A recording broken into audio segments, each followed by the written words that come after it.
Hello everyone, this is Tej Bahadur Singh, and here we are to discuss the Employees Compensation Act, which is given in the syllabus of Labour Law 2, LLB Honors semester 6 के syllabus में है। इसमें हम आज discuss करेंगे appointment powers and duties of commissioner under employee compensation act 1923। इसमें आज हम ये लास्ट टॉपिक है एम्प्लॉयज़ कंपनसेशन एक्ट का। इसमें आज हम इसको आधा करने की कोशिश करेंगे और नेक्स्ट लेक्चर में इस टॉपिक को कंप्लीट करेंगे, और इस टॉपिक के कंप्लीट होने के साथ unit 1 of labour law 2 complete हो जाएगा। ठीक है। इससे रिलेटेड जो भी इम्पोर्टेंट क्वेश्चंस हैं उन्हें हम लास्ट क्लास में डील कर चुके हैं। लास्ट लेक्चर में हमने उनको डिस्कस किया था कि इससे रिलेटेड जो भी इम्पोर्टेंट क्वेश्चंस आ सकते हैं, बेसिकली जो मेन डिटेल्ड क्वेश्चन आता है, जो लॉन्ग क्वेश्चन आता है, वो object of the employees compensation act से रिलेटेड आता है और कैलकुलेशन ऑफ अमाउंट से रिलेटेड आता है। ठीक है।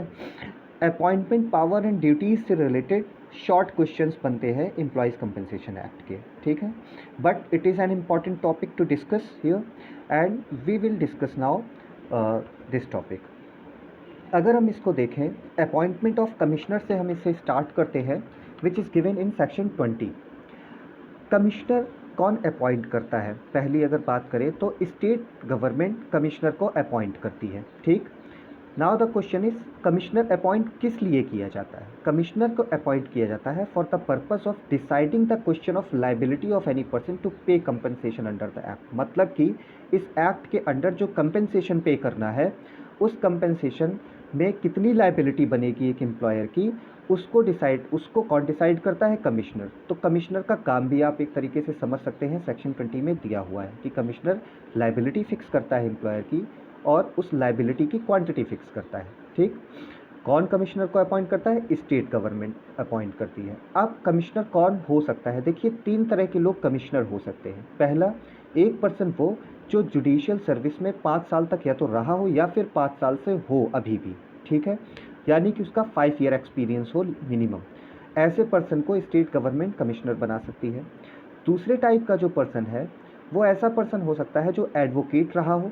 ठीक है। वो भी 5 साल का एक्सपीरियंस हो उसके पास, कम से कम कोई भी एडवोकेट या प्लीडर कमिश्नर बन सकता है 5 साल का अगर वो एक्सपीरियंस रखता है।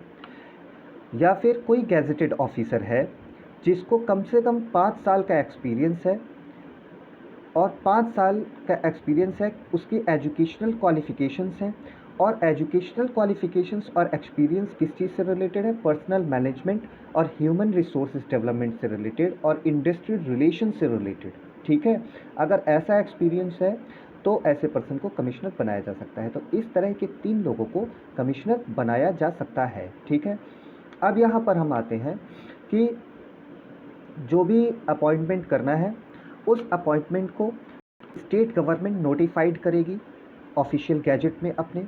अब यहाँ पर बात करते हैं कि कमिश्नर का ज्यूरिसडिक्शन क्या होगा। देखिए, कमिश्नर का jurisdiction basically territorial jurisdiction state government fix करेगी। लेकिन मान लीजिए एक ही टेरिटरी में 2 कमिश्नर हैं, तो उनका सब्जेक्ट मैटर का जो ज्यूरिसडिक्शन है, या आप कह सकते हैं उनका जो बिजनेस है, उसको डिवाइड कर दिया जाएगा स्टेट गवर्नमेंट के थ्रू, और जो भी रेस्पेक्टिव सब्जेक्ट मैटर्स से रिलेटेड कमिश्नर्स होंगे, वो अपने रिलेटेड सब्जेक्ट मैटर से या अपने कंसर्न जो भी सब्जेक्ट मैटर्स हैं जिनको स्टेट गवर्नमेंट डिसाइड करेगी, उससे रिलेटेड मैटर्स को देखेंगे।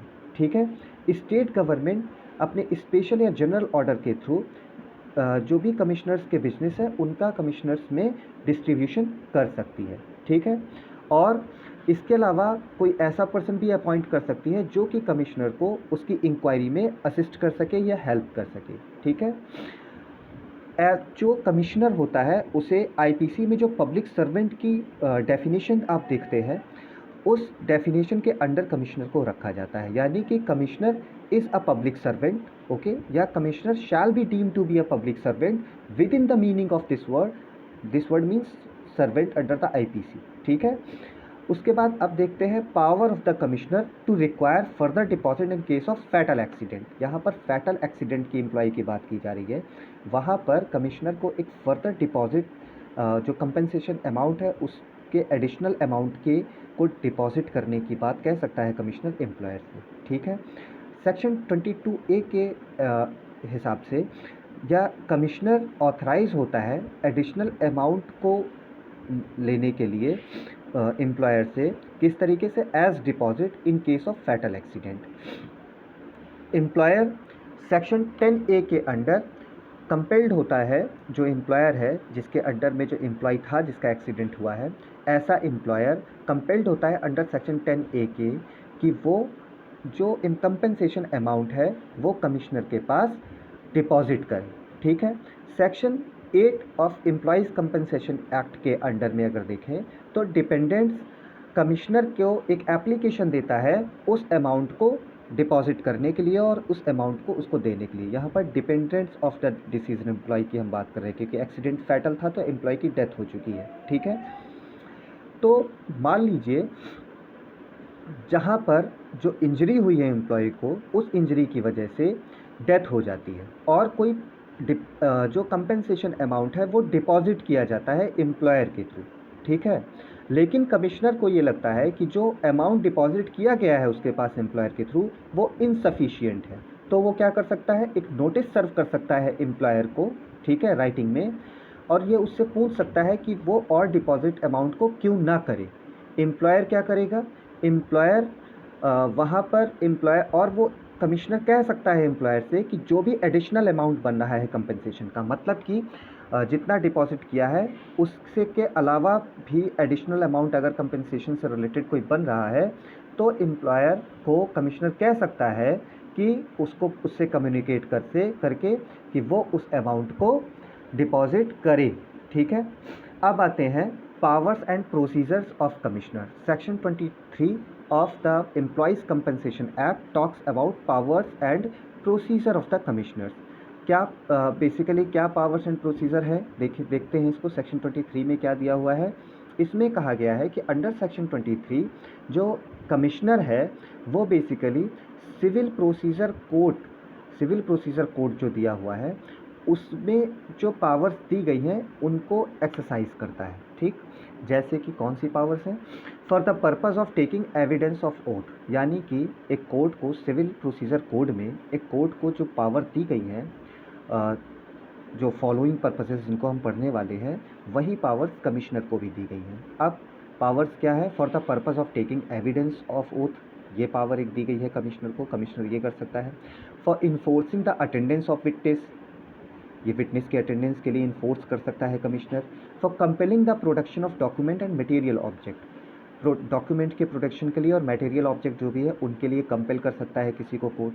देखिए, तो ये सब सिविल प्रोसीजर कोड के अंदर एक कोर्ट को पावर मिली हुई है। यही सेम पावर्स एक कमिश्नर को दी गई है और यही बात सेक्शन 23 में कहा गया है। ठीक है, कमिश्नर को बेसिकली कमिश्नर का जो स्टेटस होता है वो सिविल कोर्ट की तरह देखा जाएगा। ठीक है, under section 195 of chapter 26 of criminal procedure code की तरह देखा जाएगा, यानी कि जो कमिश्नर है उसका जो स्टेटस है वो सिविल कोड की तरह होगा अंडर सेक्शन 195 या फिर सिविल कोड की तरह, या फिर अगर क्रिमिनल कोड की आप बात करेंगे तो section 195 chapter 26 criminal procedure code की तरह देखा जाएगा। ठीक है, कमिश्नर देखिए प्रोसीजर बहुत स्ट्रिक्ट नहीं है, कमिश्नर के लिए वेरी कर सकता है, कुछ रूल्स को जो प्रोसीजर के रूल्स हैं उनको इग्नोर कर सकता है ताकि पार्टीज़ के इंटरेस्ट में ही वो रूल्स को अवॉइड करेगा। ठीक है, तो आप ये कह सकते हैं कि जो प्रोसीजर है उसको कमिश्नर थोड़ा सा अपने हिसाब से रिलैक्स कर सकता है। ठीक है, तो आप ये कह सकते हैं कि यहाँ पर basically these are the procedural power of the commissioner and the basic powers of the commissioner. अब बात करते हैं अपीयरेंस ऑफ पार्टीज़। ठीक है, सेक्शन 24 बेसिकली ले डाउन करता है कि कौन सी पार्टीज़, ठीक है, या फिर पार्टीज़ के बिहाफ पर कौन अपीयर हो सकता है कमिश्नर के सामने, मतलब कि जब भी कमिश्नर के सामने केस आएगा तो पार्टीज़ के बिहाफ पर कौन कौन अपीयर हो सकता है। फर्स्ट पर्सन कौन है, देखिए यहाँ पर पॉइंट वाइज दिया हुआ है, अ लीगल प्रैक्टिशनर। ठीक है, एन ऑफिशियल और ऑफ एन इंश्योरेंस कंपनी, एक इंश्योरेंस कंपनी का ऑफिशियल भी हो सकता है अगर इंश्योरेंस कंपनी से रिलेटेड इशू है तो। An official of a registered trade union, मान लीजिए किसी एम्प्लॉय ने केस किया है, तो जो भी अगर उनकी जो ट्रेड यूनियन है, रजिस्टर्ड ट्रेड यूनियन है अगर उनकी, तो उससे रिलेटेड कोई ऑफिशियल उसके बिहाफ पर प्रेजेंट हो सकता है कमिश्नर के सामने। An inspector appointed under section 8 of the factories act के सेक्शन 8 में जो इंस्पेक्टर अपॉइंट किया जाता है वो प्रेजेंट हो सकता है, अपीयर हो सकता है। An officer appointed under section 5 of the mines act, ठीक है, माइंस एक्ट के अंडर में अगर कोई ऑफिशियल अपॉइंट किया गया है तो वो उसकी जगह पर प्रेजेंट हो सकता है। An officer specified by the state government in behalf, मान लीजिए कोई ऑफिसर है जिसे स्टेट गवर्नमेंट ने इसी बिहाफ पे या इसी पर्पस से अपॉइंट किया है, तो उसको जो है अपॉइंट किया जा सकता है। ठीक, अब इसके अलावा एक कमिश्नर को भी एक वास्ट डिस्क्रिशनरी पावर दी गई है कि उसकी परमिशन के थ्रू कोई भी पर्सन कमिश्नर जिसे ऑथराइज करता है वो अपीयर हो सकता है कमिश्नर के सामने पार्टीज़ के बिहाफ पर। ठीक, now the question is what is the method of recording evidence. Section 25 talks about method of recording evidence. ये इसमें कहा गया है कि it shall not be obligatory upon the commissioner to record any evidence word by word, मतलब कि कोई भी मान लीजिए केस आया कमिश्नर के सामने, तो जो भी एविडेंसेस उसके सामने आ रहे हैं तो कमिश्नर के लिए ज़रूरी नहीं है कि वो उनको वर्ड बाय वर्ड रिकॉर्ड करे। ठीक है, बस एक चीज़ उसे वर्ड बाय वर्ड रिकॉर्ड करनी पड़ेगी और वो है अगर मेडिकल विटनेस का कोई एविडेंस है तो वो उसे वर्ड बाय वर्ड रिकॉर्ड करना पड़ेगा, और बाकी कोई भी एविडेंसेस आ रहे हैं तो वहाँ पर उसे वर्ड बाय वर्ड रिकॉर्ड करने की ज़रूरत नहीं है। ठीक है, एविडेंसेस या तो कमिश्नर खुद रिकॉर्ड करेगा या फिर कमिश्नर डिक्टेट करेगा और कोई दूसरा पर्सन रिकॉर्ड करेगा। ठीक है, वो जो भी मेमोरेंडम बनेगा उसे कमिश्नर साइन करेगा और ऐसा जो भी रिकॉर्ड होगा या ऐसा जो भी डॉक्यूमेंट होगा वो रिकॉर्ड जो भी रिकॉर्ड है उसका पार्ट माना जाएगा। ठीक है, मान लीजिए कमिश्नर किसी रीज़न से राइटिंग में उसको रिकॉर्ड कर पाने में सक्षम नहीं है, तो जो भी एविडेंसेस का मेमोरेंडम रिकॉर्ड किया जाएगा वो किसी दूसरे पर्सन से उसको रिकॉर्ड करवाएगा अपने डिक्टेशन में। ठीक है, और उसको साइन कर देगा। इसके अलावा बस जो मेडिकल विटनेस है अगर उसका कोई एविडेंस है तो उसे वर्ड बाय वर्ड रिकॉर्ड करना होगा। ठीक है, नाउ अब बात आते हैं हम इसके लिमिटेशन पीरियड पर कि क्या टाइम लिमिट होगी अगर कमिश्नर के सामने कोई केस आता है तो उसको केस के निपटारे की टाइम लिमिट क्या है। ये सेक्शन 25A में दिया हुआ है कि कमिश्नर जो भी मैटर है उसके सामने वो उसे डिस्पोज करेगा 3 महीने के अंदर। ठीक है, तो 3 महीने का टाइम लिमिट है इसमें। देखिए यहाँ पर आपको एक बात समझने की ज़रूरत है कि limitation act employees compensation act पर एप्लीकेबल नहीं है, केवल वही लिमिटेशन एक्ट के प्रोविजंस एप्लीकेबल है जिनके बारे में एक्सप्रेसली दिया हुआ है इस एक्ट के अंडर। या तो इस एक्ट के अंडर एक्सप्रेसली दिया हुआ है कि लिमिटेशन एक्ट का ये प्रोविज़न अप्लाई होगा तो वो प्रोविज़न अप्लाई होगा, अदरवाइज लिमिटेशन एक्ट एप्लीकेबल नहीं होगा एम्प्लॉयज़ कंपनसेशन एक्ट में। ठीक है, now we see the cost which section 26 talks about the cost. ठीक है, सेक्शन 26 क्या प्रोवाइड करता है कि जो भी कॉस्ट है प्रोसीडिंग से रिलेटेड, ठीक, वो उसके लिए एक रूल्स बनाए जाएंगे कमिश्नर के थ्रू। ठीक है, तो ये बेसिकली कमिश्नर का डिस्क्रिशन होगा कि कौन उसकी कॉस्ट को पे करेगा।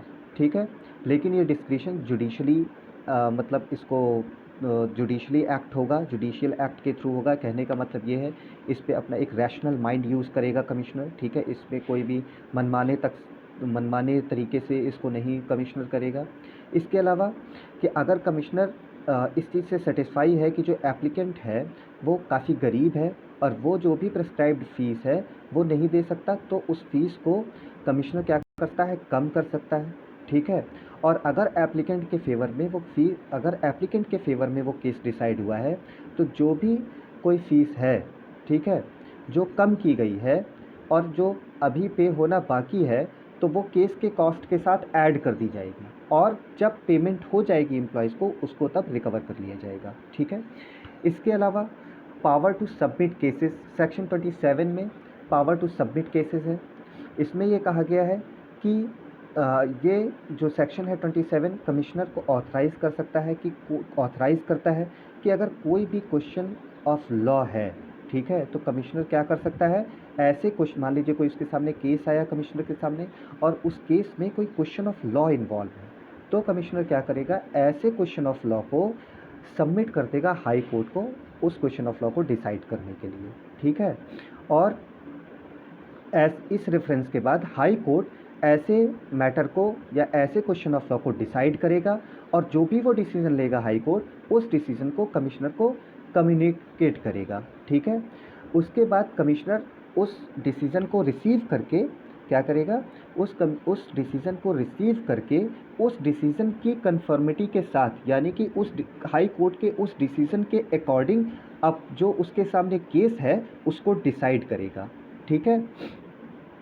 तो आप बेसिकली ये कह सकते हैं कि इस तरीके से अगर देखा जाए तो देखिए, अगर कोई क्वेश्चन ऑफ लॉ गलत तरीके से डिसाइड हुआ है तो उसके अगेंस्ट अपील हो जाएगी।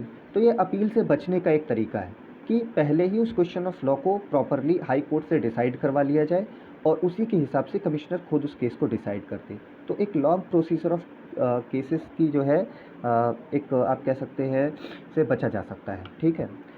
Now we come to the registration of agreement. यहाँ पर अगर हम रजिस्ट्रेशन ऑफ एग्रीमेंट्स को देखें, सेक्शन 28 रिक्वायर करता है सर्टेन एग्रीमेंट्स जो कि एम्प्लॉयर और एम्प्लॉय के बीच में कंपेंसेशन के पेमेंट को लेकर हो सकते हैं, ठीक है, और रजिस्टर हो सकते हैं कमिश्नर के सामने, ठीक।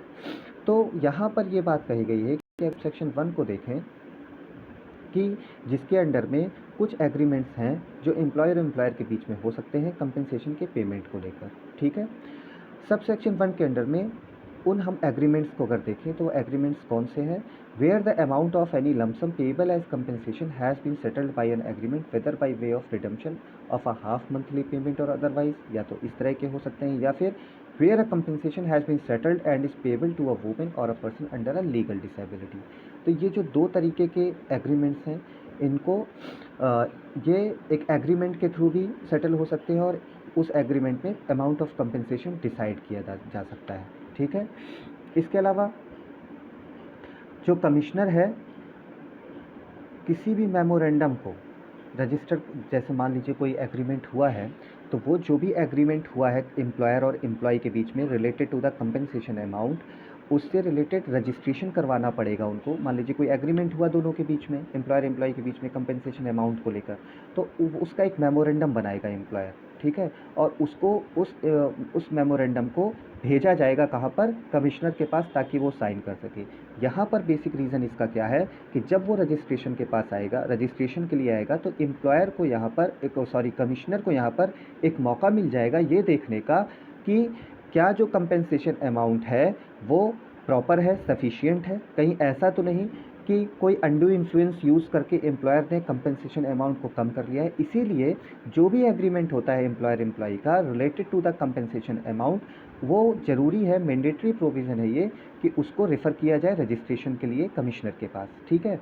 और जब रजिस्ट्रेशन के लिए मेमोरेंडम पहुंचता है कमिश्नर के पास, तो कमिश्नर उसको क्या कर सकता है, रिफ्यूज़ भी कर सकता है, या फिर अगर या तो वो रजिस्टर करेगा और उसको रिकॉर्ड में रख लेगा अपने, या फिर उसको रिफ्यूज़ कर सकता है, ठीक है। किस बेसिस पर रिफ्यूज़ कर सकता है, जब उसको लगे कि जो सम है, जो भी अमाउंट है कंपेंसेशन का, वो इनएडिक्वेट है, या फिर उसको ये लगे कि जो एग्रीमेंट है वो फ्रॉड या अंडू इन्फ्लुएंस या इम्प्रॉपर मीन्स के थ्रू वो एग्रीमेंट किया गया है, ठीक है। तो अगर ये चीज़ वो देखेगा, अगर उसको कमिश्नर को ये चीज़ लगती है, तो वो जो एग्रीमेंट के रजिस्ट्रेशन के लिए उसके पास कॉपी आई है उसको वो रजिस्टर करने से रिफ्यूज़ कर देगा, ठीक है। अब हम आते हैं यहाँ पर इसके बाद जो नेक्स्ट है, next is effect of failure to register agreement, ठीक है। Effect of failure to register agreement, इसको अगर हम देखें तो क्या इफ़ेक्ट होगा अगर मान लीजिए वो रजिस्टर नहीं होता है, तो उसका इफ़ेक्ट क्या होगा। जो मेमोरेंडम एग्रीमेंट का भेजा गया है एम्प्लॉयर के थ्रू, अगर मान लीजिए वो रजिस्टर नहीं करता है कमिश्नर, तब क्या होगा, ठीक है। तो यहाँ पर ये कहा गया है कि if the memorandum of an agreement which is required to be registered is not send to the commissioner, ठीक है, अगर वो कमिश्नर को या तो मान लीजिए वो रजिस्ट्रेशन के लिए भेजा ही नहीं गया, ठीक है, तो वहाँ पर क्या होगा, वहाँ पर एम्प्लॉयर अगर ऐसा कोई केस कमिश्नर के पास आता है तो फिर एम्प्लॉयर को कंपनसेशन, पूरा कंपनसेशन अमाउंट जो कि एक्ट के अकॉर्डिंग बैठ रहा है कैलकुलेशन करने पर, वो पूरा कंपनसेशन अमाउंट पे करना पड़ेगा, ठीक है। और वहाँ पर जो एम्प्लॉयर है वो उस अमाउंट, मान लीजिए यहाँ पर एग्रीमेंट हुआ, ठीक है, मान लीजिए 5,000 का कंपनसेशन अमाउंट का एग्रीमेंट हुआ, लेकिन वो रजिस्ट्रेशन के लिए नहीं भेजा एम्प्लॉयर ने, ठीक।